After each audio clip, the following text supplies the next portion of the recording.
start with soil as land resource. Soil is the superficial layer that forms the outer surface of the earth, which is made up of organic and inorganic materials. It is the living system, it is the renewable natural resource that supports living organisms and plant growth on earth.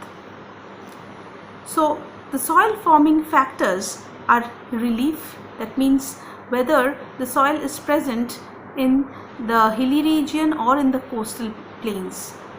Parent rock, that means the original type of rock which denuded over time and formed situ.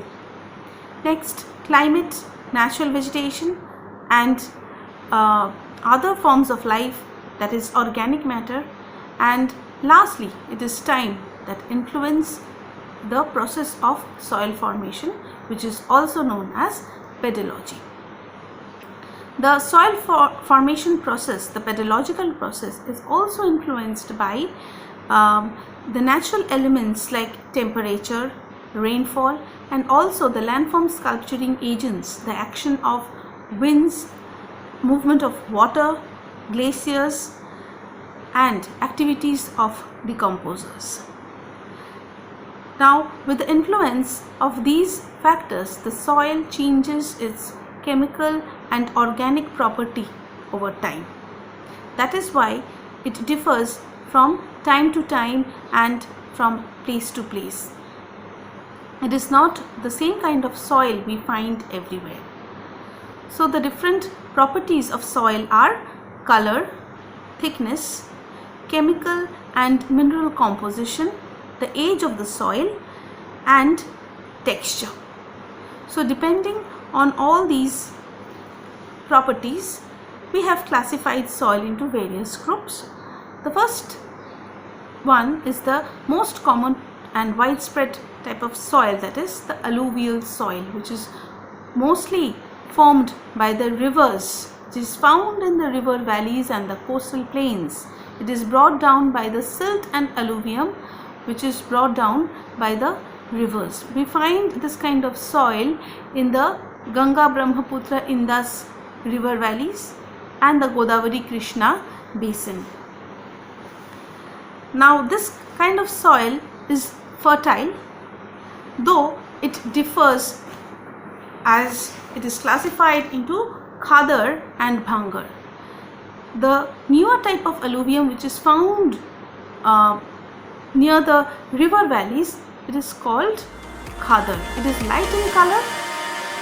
So the resource planning structure, both at local level and regional level, depends on whatever resources are available to us, whether this particular resource or product has its demand, and whether the resource development procedure is supported by technological know-how. We have seen that through planned extraction and utilization, even the backward areas can develop economically. In the past, we have seen that India has gone through a long period of colonization. So the colonization actually took place for its rich and extensive resource base. These colonizing countries actually they established their supremacy by introducing better technology for resource development, be it construction of bridges, railway tracks, highways, and iron and steel industries.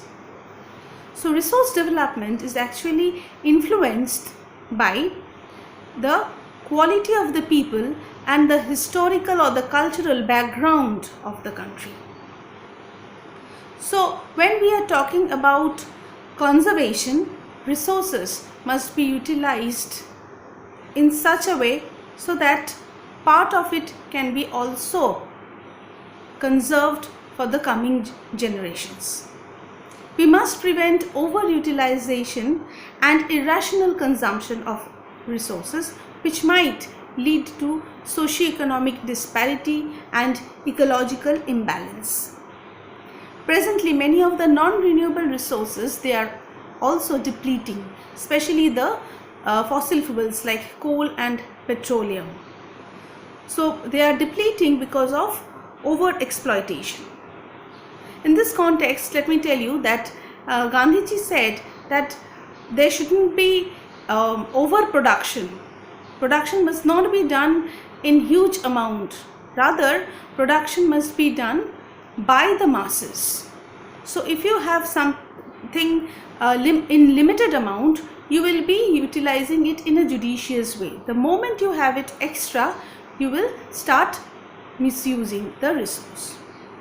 So after resource planning, we have land resource. Of course, land is considered to be an asset.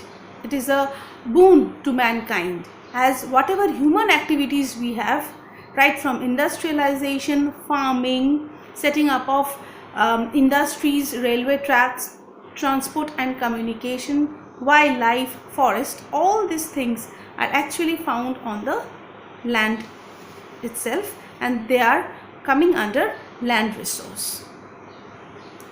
Broadly, we find that land resource in India is actually divided or distributed into the three major physiographic units, like the mountains, the plateaus and the plains. Plains, we all know that it is mostly used for farming and setting up of railway lines, human settlements, etc. Plateaus are bestowed with lots of minerals. We know that the Chotanagpur Plateau region in India is considered to be the Ruhr of India, as it is having so much variety of minerals. Next, we have the mountains, which are actually blessed with lots of forest resources. Land utilization in India, we find that it is controlled by the physical factors. The population of the country, the population density of a particular place, the technological capability of that area, the culture, the tradition, the economic activity of the people, everything is actually determined, everything is actually controlled and governed by the natural factors. What are these factors? These are the climate, the topography of the land, that is the relief feature, the relief condition, whether it is located, whether the place is located on a flattened surface, flat and level land, or a rugged topography, the soil type and availability of minerals. So all our human activities, whatever festivities we have, everything is governed by these natural factors. Land utilization or the land resources in India are divided into forests, land used for cultivation, land not used for cultivation, fallow lands and net sown area. Now we find that in different parts of India, land degradation is taking place. So land degradation can be in the form of overutilization of say pesticides, over irrigation, especially in the states of Punjab, Haryana. We find that due to green revolution, as many of the irrigation projects were set up, the land was over irrigated and it has increased the salinity and the alkalinity of the land. We also find that deforestation is taking place in some of the areas, the hill states, the northeastern hill states, especially by the people who are actually staying in the margins of the forest areas, whose livelihood is dependent on forest. So these are the forest based communities who are dependent on the forest products. And we also find that some of the land has very poor quality of soil.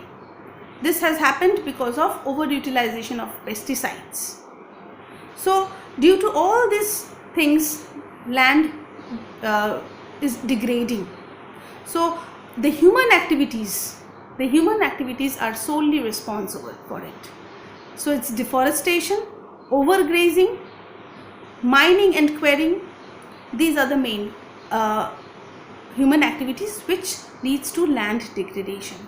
We can cite many more examples like say Jharkhand, Chhattisgarh, Madhya Pradesh and Orissa. In these states we find that due to immense mining activities, deforestation has taken place. In Gujarat, Rajasthan, Madhya Pradesh and Maharashtra, overgrazing is another factor. Next we have Punjab, Haryana and Western Uttar Pradesh, where over irrigation is responsible for land degradation. And very recently, due to industrialization, we find especially the industries which produce cement, ceramic industries. These industries release a lot of smoke and dust which actually settles down on the soil, layer of soil, and which prevents downward infiltration. So there are various ways to solve this land degradation as well. Afforestation and proper management of grazing can help to some extent. We can also make shelter belts, control on overgrazing, stabilizing of sand dunes by growing thorny bushes, and some of the methods to check land degradation. Proper management of wastelands, control of mining activities. So the two types of alluvial soils are Khadar and Bhangar. Khadar is new alluvium found near the rivers and it is more fertile, whereas Bhangar is old alluvium. It is found far away from the river valley and it is not so fertile. Crops like rice, wheat, sugarcane grows in alluvial soil. The next type of soil is black soil, which is also called regur soil. The crop cotton grows well in black soil, so it is also known as black cotton soil. It is mainly found in the Deccan Trap region, which was actually formed by cooling and solidification of basaltic lava, which later on formed black soil, which is very rich in nutrients and minerals, and it has high water holding capacity. During the rainy season it gets little bit of moisture. When it is wet, this soil is sticky, but during the hot dry seasons this soil develops cracks. It is having high water holding capacity. The third type of soil is red and yellow soil, found in the low rainfall areas of Orissa, Chhattisgarh and the foothill regions of Western Ghats. Due to diffusion of iron in the crystalline igneous rocks, this soil develops a reddish color. But when it comes in contact with water, it looks yellowish in color. The next type of soil is laterite soil. This laterite soil is actually orangish in color. It resembles the color of brick. Now it is mainly found in areas of high rainfall and high temperature, and due to this it undergoes leaching, through which the minerals, nutrients and humus is lost. Crops that can be grown in this type of soil are tea, coffee, spices, etc. Now as it undergoes leaching, this soil needs to be supported with manure and fertilizers. It is mainly found in Assam, Madhya Pradesh and all the southern states of India. The next type of soil is arid soil, which is mainly found in the dry and hot and dry areas or the semi-arid regions of Rajasthan and Gujarat. This soil is calcareous in nature and it consists of lots of conker nodules. It is yellowish brown in color. Few of the crops like jowar, bajra, ragi, crops which can withstand dry climatic condition, can be grown in this kind of soil only if irrigation is provided in this area. The last type of soil is mountainous soil or forest soil. We know that the mountain slopes are covered with forests and economic activities are restricted. So the type of soil in the hill slopes of the mountainous regions, it depends on the mountain environment. So in the lower valleys, we find lots of fertile loamy soil. But in the upper slopes, this soil consists of coarse-grained loamy soil. Further, high in the mountains where glaciers are found, which remains frozen, which remains covered with ice throughout the year, these areas have soils which are acidic in nature, and the humus content in this soil is also very less. Now we have come to the end of this chapter, and here we need to know about soil conservation and soil erosion. Soil conservation and soil erosion goes on simultaneously in a balanced way, as it is a natural process. But with human interference and economic activities like deforestation, mining and quarrying, the soil erodes faster. It loses its fertility, it becomes weak, and so it can be easily washed away by the natural forces like moving water, rainfall, winds, etc. So this erosion of soil takes place in two ways. One is sheet erosion, another one is gully erosion. In open, vast, gently undulating areas, we have seen that water flows over the slope, and as water flows, it washes or removes the topsoil. This removal of topsoil is known as sheet erosion.